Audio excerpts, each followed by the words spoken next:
The Valcor Empire was the oldest and most powerful force in the known galaxy. They ruled over hundreds of star systems, and their name alone could make whole worlds surrender. They believed they had destroyed the very idea of fear. Long ago they thought fear was a sickness that only weak species felt, but for them fear had become a forgotten emotion. Their fleets were made of dark metal that glowed with blue energy, and their soldiers wore armor that could survive the vacuum of space. They did not know mercy, and they did not understand the meaning of retreat for thousands of years. The Valcor conquered every race they met. Some fought bravely, but none lasted long enough to matter. The Valcor moved like a storm across the stars, taking planets one after another and forcing survivors to serve them as slaves or soldiers. Their leaders believed they were the final form of evolution. They said fear was for the young races still crawling out of their home worlds. While they had risen above such weakness, the Valcor people grew proud and cold. They measured power by how much destruction they could bring, and how fast they could break an enemy. Their empress was known as Siracha, the Eternal.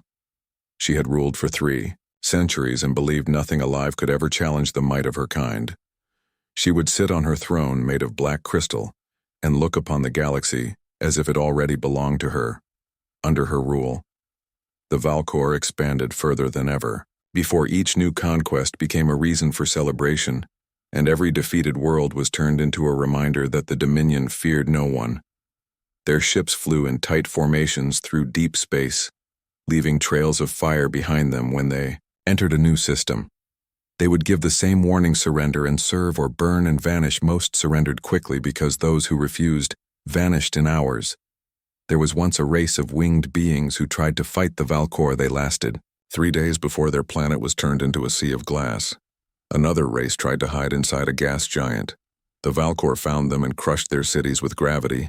Weapons, none escaped, none resisted for long. In time, the Valcor started to forget what it felt like to be unsure. To them, victory was not earned, it was expected. They trained their children to laugh at danger and to believe that nothing in the universe could ever stand in their way. They had faced living planets, ancient, machines that thought like gods, and creatures that could eat suns, but they had always won. They believed they were the top of creation, and there was nothing more to fear beyond the stars. There were smaller empires, weak coalitions, and curious explorers. None of them mattered. The Valcor ignored most of them because they posed no threat. But one day their long-range probes found something strange in a forgotten corner of the galaxy. They found a small system with a yellow star and a few rocky planets. It seemed ordinary at first until one of the probe operators noticed signals coming from the third planet. The signals were strange bursts of radio waves carrying voices, music, and patterns. The Valcor scientists grew curious. They studied the waves and found stories of war and peace, songs of hope and sadness, news about people and nations. It was the voice of a young species calling out into the dark without even knowing who might be listening. The Valcor called this new species humans. The name came from the word they repeated often in their messages. At first, the Valcor thought it was amusing that such a young and primitive race dared to send its voice into space. They did not understand how brave or foolish it was. They only saw it as entertainment, so they sent one of their scout ships to learn more. The ship traveled through the cold dark of space and arrived at the edge of the human system. The crew watched Earth from afar. Through their scanners, they saw cities glowing at night and oceans that reflected the light of the sun. They saw machines flying through the sky and small vessels orbiting the planet. It was a world still in its early stages of reaching the stars. The Valcor scientists collected information and sent it back to the Dominion. They wrote reports saying the humans were primitive, emotional, and dangerous in small ways. They had a strange habit of fighting among themselves, yet surviving every time they suffered destruction. They rebuilt even stronger.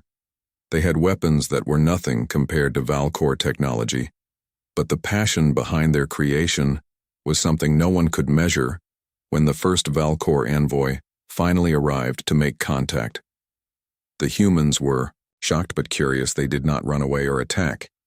Instead, they tried to communicate. They welcomed the visitors with open minds and hearts.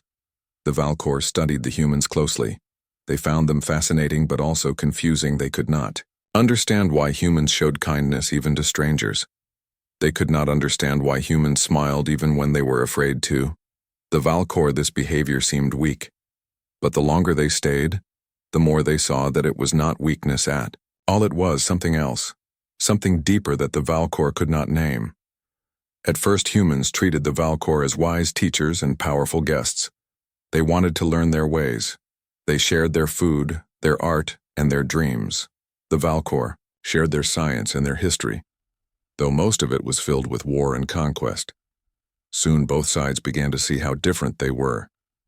The Valkor believed control and power brought peace, but humans believed freedom and choice gave meaning to life. This difference grew wider every day. Small arguments became large debates and suspicion began to rise. The Valkor found it strange that humans did not fear them. They expected worship, but instead they saw a steady confidence. In the eyes of every human they met, the humans asked questions, they spoke their minds, they did not bow. They were respectful but never submissive, and that unsettled the Valkor.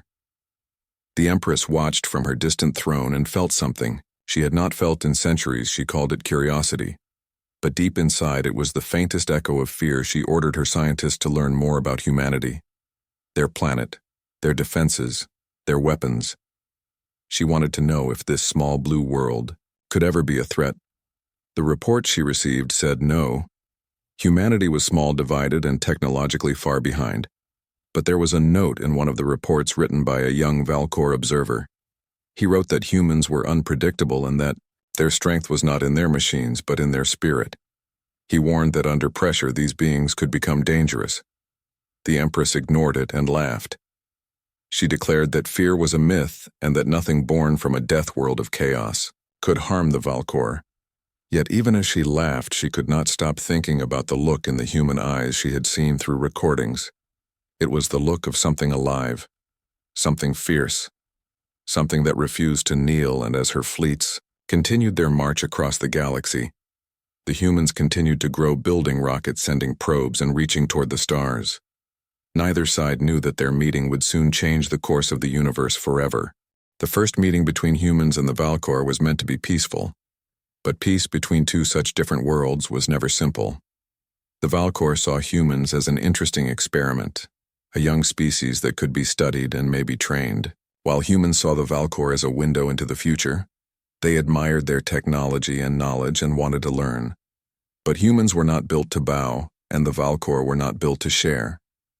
For a time, both sides tried to understand each other. They exchanged ideas, machines, and words. The Valkor taught humans how to create small energy reactors, and humans showed them art, music, and laughter, things the Valkor had forgotten for centuries. To the humans, the Valkor seemed cold but fascinating. To the Valkor, the humans seemed chaotic but strangely alive.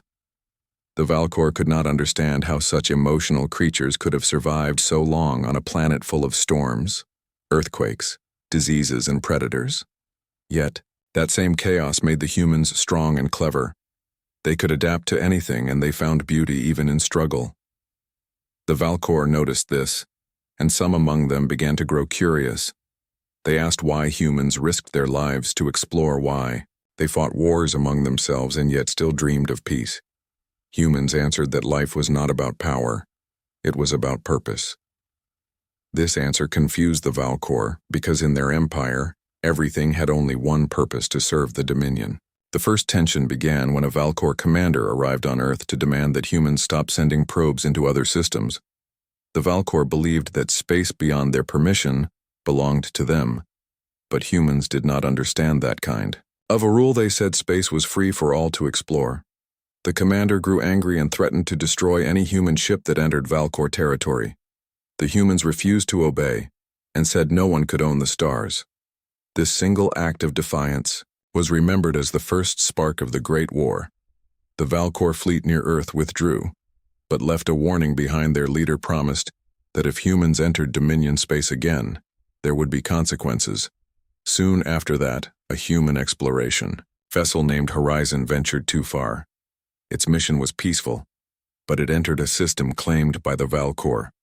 The Valkor patrol ships surrounded it and ordered it to surrender.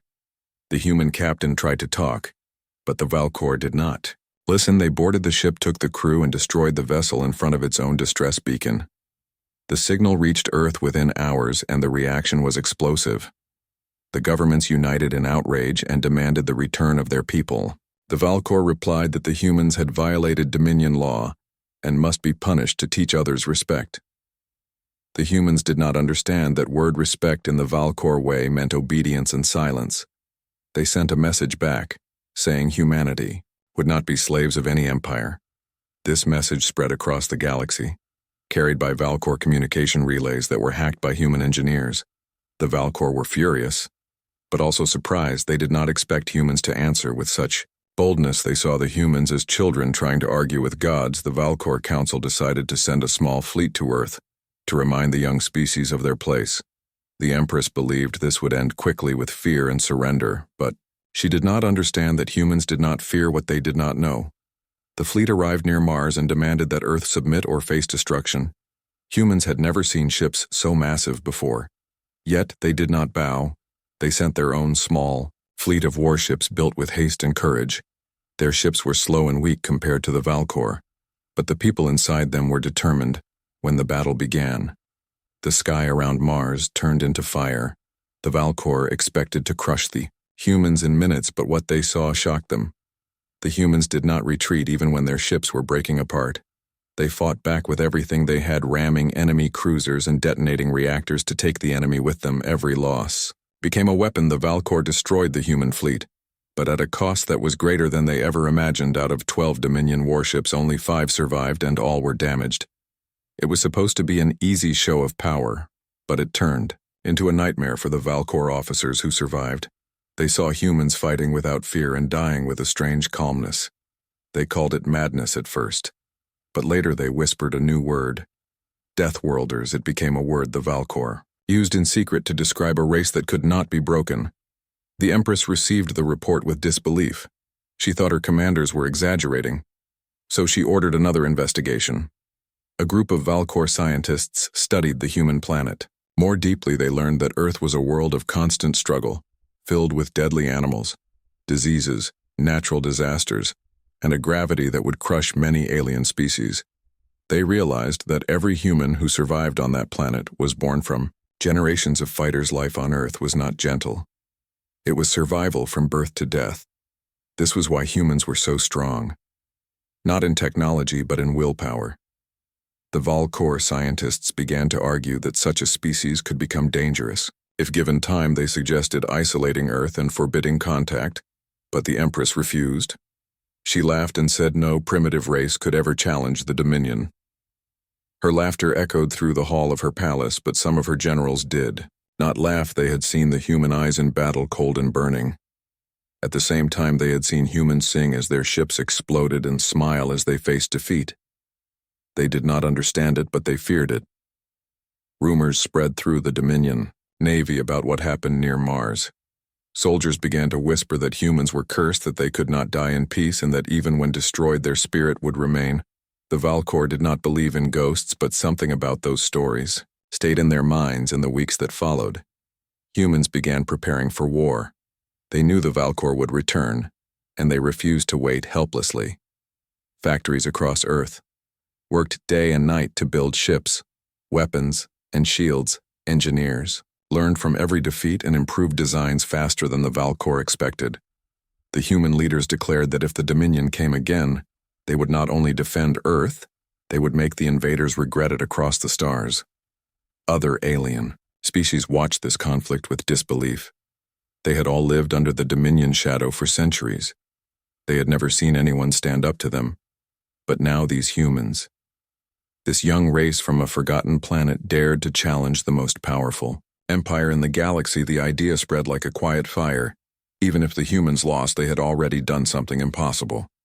They had made the Valkor uncertain. The Dominion began to see small cracks in its image of perfection for the first time. In ages, soldiers trained harder, ships traveled with caution, and even the Empress asked her council if fear was truly gone from their kind. None dared to answer because deep in their hearts they knew the truth. Something was changing. Something that could not be stopped. The meeting between humans and the Valkor had begun with curiosity, but it ended with destiny. And as both sides prepared for what would come next, the stars themselves seemed to hold their breath for the war that would soon decide who truly ruled the galaxy. The first battle near Mars had changed everything for both humans and the Valkor. What was meant to be a warning had become a memory that the Dominion could not erase. The Valkor were not used to losing. They were not used to feeling doubt. But that fight had shown them something they could not understand. How could a small and weak species fight with such madness and still not surrender? The Empress ordered her fleets to regroup and prepare for a new strike. This time it would not be a warning this time. She wanted the humans erased from the galaxy. She told her generals that the Dominion's image of power must be restored. She said, fear had no place among them, and that any race who inspired it must be destroyed. Her words were met with obedience, but deep down her generals did not share her confidence.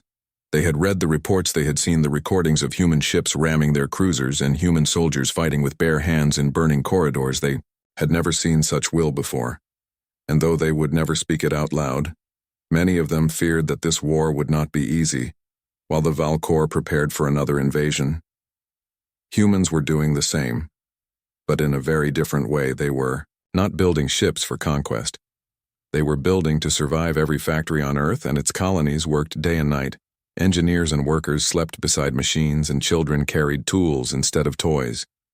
Everyone wanted to do something. Even those who had never fought before. The world had changed quickly. Old rivalries were forgotten. Old flags lowered and replaced with one sign, a symbol that meant humanity united. For the first time, people from every land and language stood together, because they all knew what was coming. They knew the Dominion would return, and they knew that this time they could not rely on luck alone. Scientists studied the wreckage of Valkor ships that had fallen during the first battle. They learned their armor, their energy, and their weapons. They could not copy them completely, but they could find ways to hurt them. They built new missiles that could pierce shields and plasma bombs that could overload Valkor systems. Human pilots trained harder than ever before, learning to fight in silence and darkness. They knew that brute force would not win, so they focused on speed, surprise, and sacrifice. They knew that if they could not be stronger, they had to be smarter while humanity prepared. The Valkor fleets gathered in deep space. Thousands of ships formed a wall of metal and fire. They were led by Admiral Kareth, one of the most feared commanders in the Dominion. He believed that this campaign would restore their pride, and that humans would finally bow before true power. He ordered his fleet to move toward the human system at full speed, leaving nothing behind but silence as they traveled through the void. He looked at the stars and wondered why the humans fought so hard. He did not understand it, but part of him respected it, even if he would never admit it. When the Valkor arrived near the outer planets, they found human ships waiting, small, fragile vessels scattered like dust among the stars. Kareth laughed, thinking it was foolish to stand against him. But the humans had learned much from their first battle. They hid among asteroids and moons, using stealth and deception as their weapons. When the Valkor advanced, the humans struck from the shadows, launching hundreds of torpedoes and mines. The Dominion ships fired back, turning space into a field of fire. But every explosion seemed to lead them deeper into traps. The humans were not trying to win. They were trying to make the Valkor bleed, and they succeeded. Every time a human ship was destroyed, another would appear from nowhere to strike again. The Valkor lost dozens of ships before even reaching Mars, and for the first time in their long history, they began to feel something they had forgotten: uncertainty. Admiral Kareth ordered his fleet to pull back and regroup. But it was too late. The humans had surrounded them from all sides. The battle lasted for hours. Human ships fell one by one, yet they never stopped fighting. Kareth watched in disbelief as damaged vessels turned themselves into weapons, crashing into his cruisers and exploding into light. He shouted that these creatures were insane. He could not understand why they chose death so easily. His officers told him that their enemies were not fighting for victory but for survival, and that made them unstoppable. When the battle finally ended, half the Valkor fleet was gone.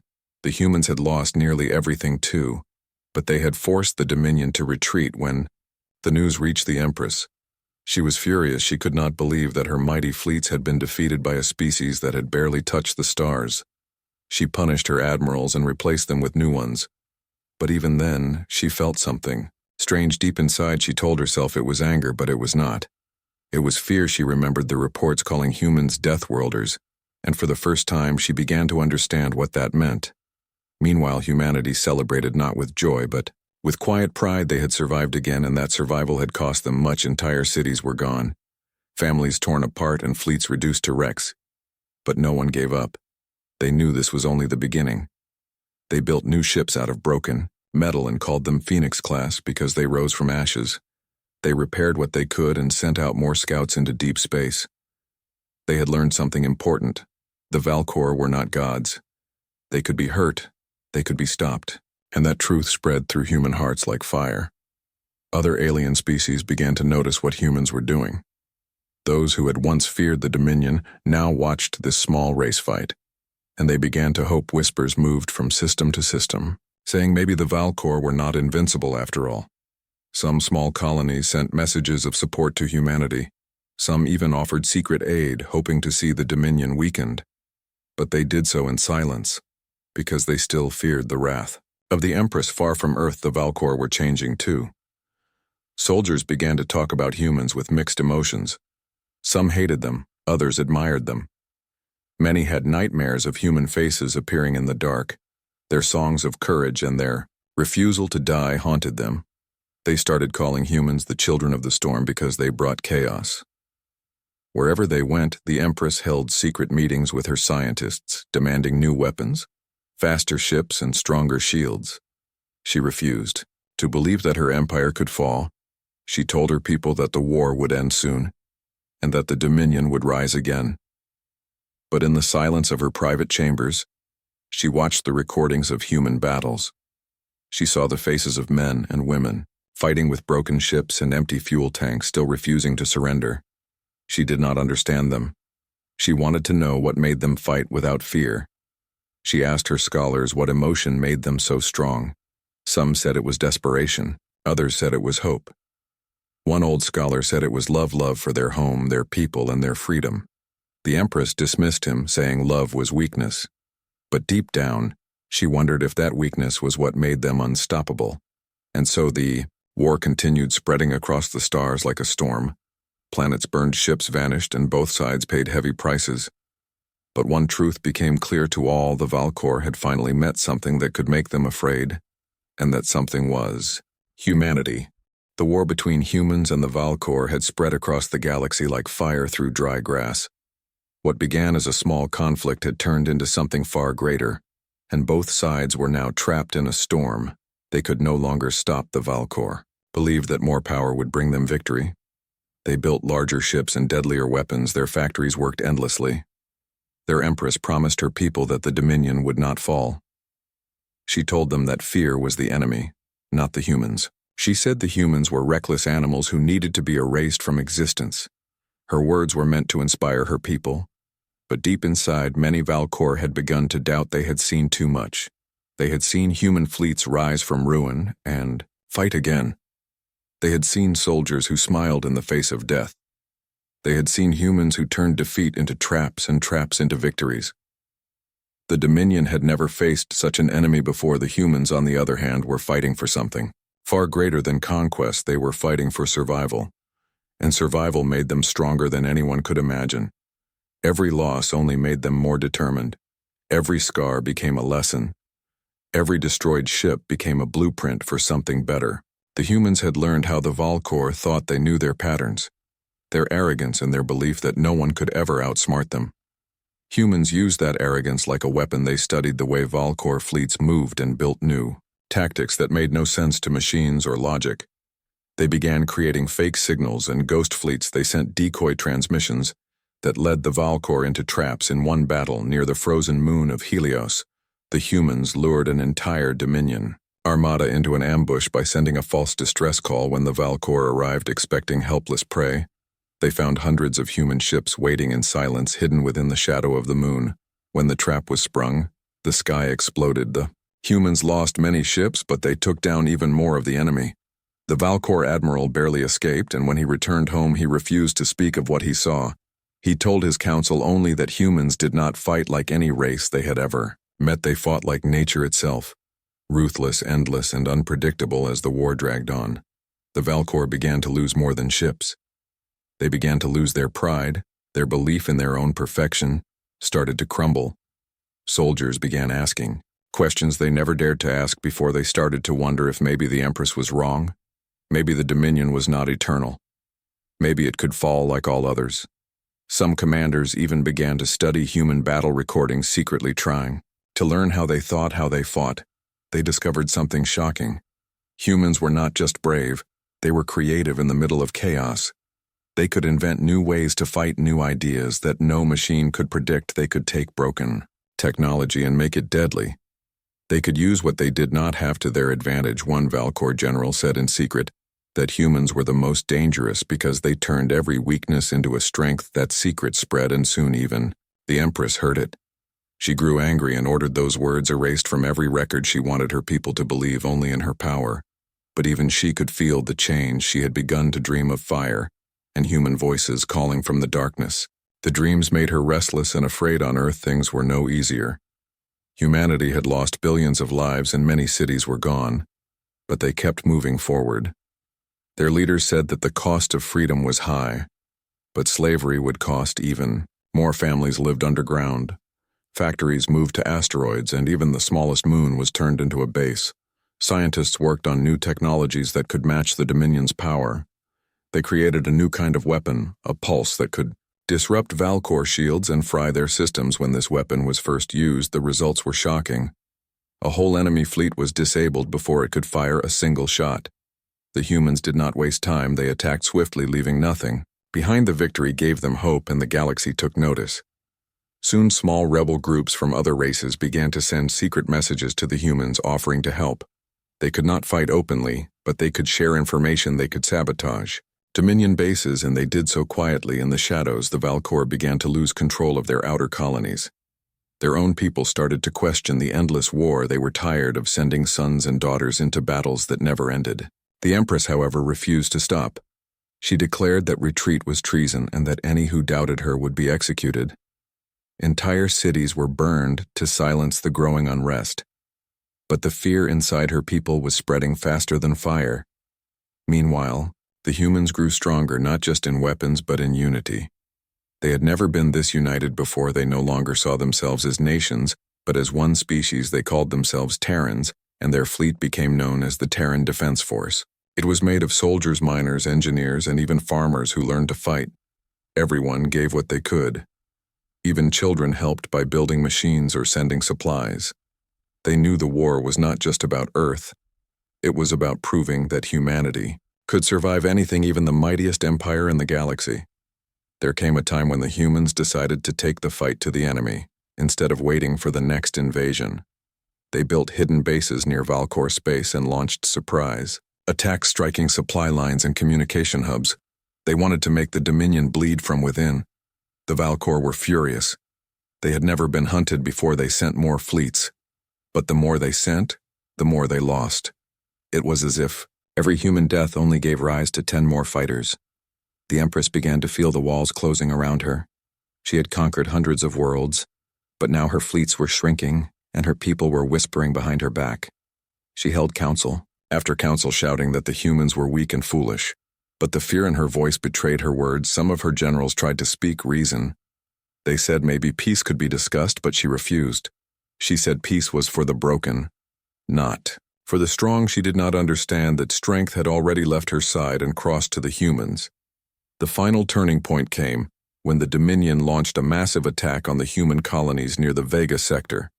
It was meant to destroy the last hope of resistance. But when they arrived, the humans were ready. They had prepared traps in every orbit. Their ships moved like shadows, using the new pulse weapon to disable enemy systems. Before the battle even began, in hours, the once mighty Valcor fleet was reduced to floating wrecks. The human commander sent one final message to the Dominion, saying that humanity did not seek to rule, but they would never kneel. The message was heard across the stars, and for the first time in history, the Valcor realized what it meant to be afraid. They understood that fear was not something to destroy. It was something that reminded the living of what they could lose, and it made them human in a way they never thought possible. As the humans gathered their wounded and counted their dead, they knew the war was not over, but something had changed forever. The Valcor, who once believed themselves gods, had finally learned that there were beings in the universe who would rather die than surrender, and that was something power could never conquer. It had been weeks since the first human fleet crossed into the border of the Galactic Council's territory, and in that short time, the entire balance of power in the galaxy had shifted.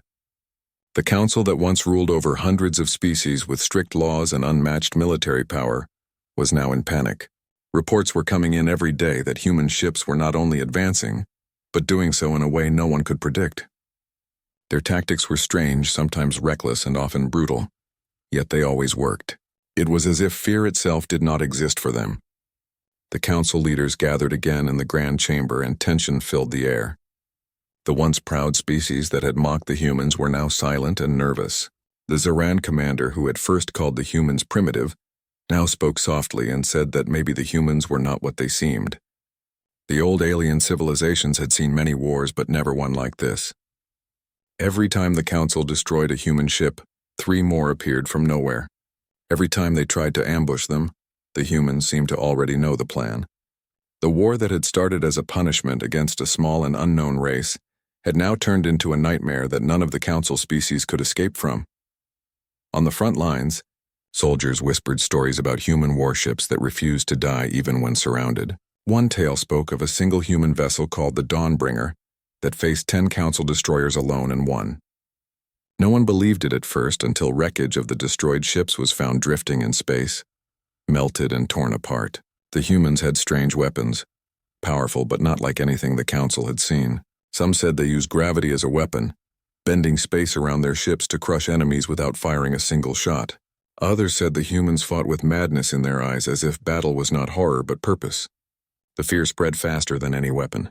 Whole fleets began retreating the moment they saw a human signature on their scanners. The humans did not slow down. They did not negotiate. They simply advanced, claiming every system that had once belonged to the Council. In one of the command ships orbiting the burned world of Karis, Admiral Larai of the Tashik species sat in silence as she watched another report appear on her screen. The humans had taken 6 more systems in the last 24 hours. Their ground troops were unlike anything she had ever seen. They moved in harsh environments with no hesitation, using basic weapons but impossible coordination. Even when their soldiers were wounded, they kept fighting until they fell. The Council's war machines were superior on paper, but the humans' determination broke all logic. Larai remembered the first transmission the humans had sent before the war started. They had said that they did not want to fight, but if forced, they would not stop until victory was absolute. At the time, she laughed at those words. Now she understood that they meant it literally. Across the galaxy, in a small human ship floating above a captured planet, Captain Hayes looked at the destruction below and felt no joy. The war had cost his people more than anyone knew. Every victory came with loss, but retreat was never an option. Humanity had learned from centuries of fighting among themselves that fear only makes enemies stronger. They had learned to face it, to embrace the struggle. The aliens could not understand that kind of mindset. They saw war as duty or survival. Humans saw it as defiance against the impossible. Hayes knew that the Council still did not understand why humans kept advancing even when outnumbered. They did not know that humanity was not just fighting for survival but for respect, to show that the universe's so-called superior species were not untouchable. As the war dragged on, the Council tried to gather allies from unaligned systems. But even those who once feared the Council now sided with the humans or stayed silent. The humans had shown something none of them had seen before: strength without arrogance. They fought, yes, but they also helped rebuild the worlds they conquered. After battles, human engineers worked to repair infrastructure, shared medicine, and released captured civilians instead of enslaving them. To the common people of the galaxy, humans were monsters in battle but saviors in peace. Rumors spread that maybe humans were not invaders, but a force sent by fate to break the corruption of the old order. This thought terrified the Council leaders more than the war itself. Meanwhile, human technology was evolving faster than anyone could believe. Their scientists used captured alien tech, adapted it, and created hybrid designs in days instead of years. They turned Council drones into weapons that could think and act independently. They used the enemy's data to improve their strategies. Each defeat made them stronger. Their fleets no longer relied on numbers but precision. A single human fleet could take down entire defense networks using misdirection and bold maneuvers. And every time the Council thought they had finally trapped the humans, they disappeared and reappeared behind enemy lines. No machine could predict them. No logic could explain them. It was as if humans thrived on chaos itself. The breaking point came when the Council deployed the legendary dreadnought Eclipse, a ship so large it could blot out a sun. It was armed with energy cannons that could vaporize continents. The Council believed it would finally crush the humans. The battle took place near the dead world of Ocean, a system filled with debris and ancient wrecks. The Eclipse arrived with its escorts ready to destroy everything in its path. But when it fired its first cannon, the humans did not run. They moved straight through the explosion and vanished from radar. For a few moments, the battlefield was silent. Then the Eclipse's sensors detected strange energy readings inside its own hull. Before it could react, explosions tore through its core. Human Marines had somehow boarded the ship in mid-battle using drop pods launched directly into the dreadnought structure. They fought room by room, blowing apart control centers and engines. Minutes later, the mighty Eclipse was nothing but floating metal. That moment broke the last bit of the Council's will. When the humans broadcast the image of the destroyed Eclipse across the galaxy, millions of species watched in disbelief. The once fearless Council now had no defense left. Some species surrendered, others fled, but the humans did not celebrate. They sent a message to all of them saying that the war would end if peace was accepted, and no one tried to enslave or rule others again. For the first time in history, the galaxy listened. They had learned that humans were not just warriors, they were reminders that courage, unity, and stubborn will could overcome any empire. The universe that had once mocked humanity now watched them with awe and quiet fear. As the fleets withdrew and silence returned to the stars, Captain Hayes looked out at the endless void and thought of home. He knew that this was not the end. There would always be another challenge, another war, another unknown waiting in the dark. But he also knew that humanity would face it without fear, because nothing in the universe had ever broken them. They were the species that learned to smile at the impossible, to turn pain into strength, and to find light even in the darkest corners of space. The war had changed everything, but one truth remained. The universe would never forget the day it met the humans.